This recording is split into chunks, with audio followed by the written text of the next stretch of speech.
Hello everyone. Today I will be palpating the thenar group. The thenar group is also part of the palm muscles. But before I begin palpating this group, I will need you to know that there is another group beside the thenar muscle, that is the hypothenar muscle, which is near the pinky finger. So this is the hypothenar and this is the thenar muscles over here. So these muscles, both sides, are actually mirror muscles of each other. They actually have a similar name, except the back name is different. So both these sides are having abductor muscles, and then they have opponent muscles and also flexor muscles. So these abductor muscles, they function as abduction, as from the name itself we can tell. And for the opponent muscles, it functions to oppose against other fingers. And for the flexor muscles, it performs to flex the fingers. Okay, so but one important thing is that the flexor pollicis brevis, which is on the thumb side, one of the flexor muscles, it is the unique one. Why? It's because it has dual nerve supply. So that's the only flexor muscle and only muscles in the palm that has two nerve supplies. So I won't go much on the hypothenar muscle because the main focus is on the thenar muscle, but I'll go through just to let you know that there's three muscles here called the abductor digiti minimi, the flexor digiti minimi, and the opponent digiti minimi. So that's all for the hypothenar muscle. So now I'll move on to the thenar muscles. So what we want to know is that this fleshy part of our palm is called the eminence. So if we focus on the thenar eminence, it's basically this part, the thumb part, this fleshy part, this elevation that you can see is called the thenar eminence. And then so I want you to keep in mind that there will be a word that I will repeat several times because this is the part where it where most muscles originate from. So this is called the flexor retinaculum. It's over here. This is a strong fibrous band that covers the carpals of our palm. So you'll hear me mention this a few times. So this is called the flexor retinaculum. Keep in mind. Then now I'll move on to the first muscle of the thenar eminence. The first one is called the the abductor pollicis brevis. So this muscle, it originates from this point, the flexor retinaculum, and then it also originates from the tubercle of the scapular bone. It's around here. The scapular bone is here. So it originates from here, and then it inserts into the lateral side of the base of the first phalanx of the thumb. So these are called phalanx. This is the first phalanx, this is the second phalanx, the first phalanx, second phalanx, third phalanx. So it inserts on the lateral side here. I'll draw this here. So this is the abductor pollicis brevis. This is the muscle that is in charge of abducting the hand. Abduction is pulling the thumb perpendicular to the palm. So this is the abduction movement.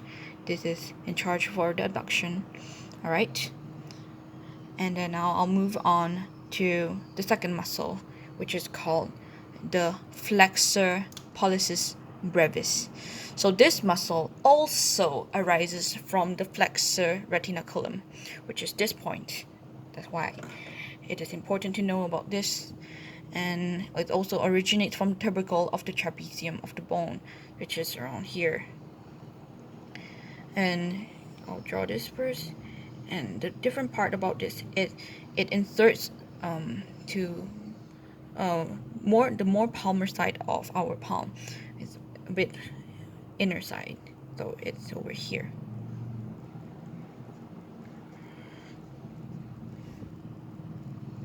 Let me draw this. You can see.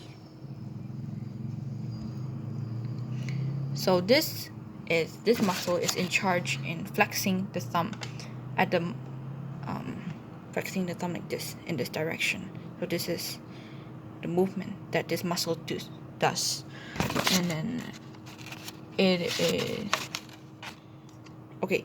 You can see when the muscle is inserted on the more lateral side, it moves the thumb upwards. But when it's inserted on the more palmar side of the palm, it pulls it inwards. So you can see how different insertion and different angles can affect different angles of the movement. And now we'll move to the opponent's pollicis. Now this muscle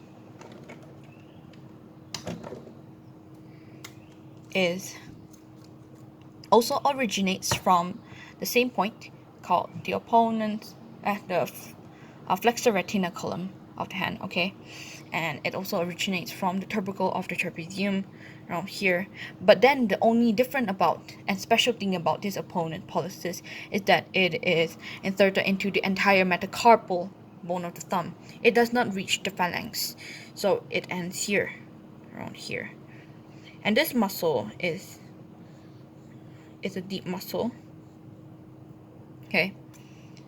It's a deep muscle that covers this whole part. It's actually a big muscle right over here, but it's like inside of this both muscles, so that's why it's a deep muscle. And then the main movement of this muscle is that it opposes the thumb against other fingers. So the main movement does not involve the phalanx, so it moves something like this. Okay, it opposes. You can see this is the movement. Alright, now we'll move on to the last muscle, which is called the abductor pollicis. Now this one, people usually call it a sailboat. Okay, I'll use screen color. For this muscle, it is on the third metacarpal over here. 1, 2, 3 here. And it also originates from the same point. And we call this a sailboat because it creates a triangle shape and inserts to the proximal phalanx right over here.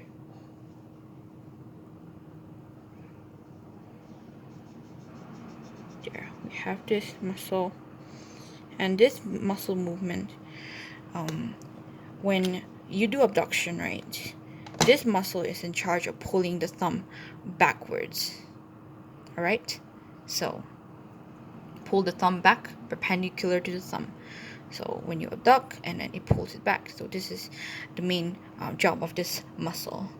So this is the end of the palpation and identifying the muscle in the thenar group. Thank you.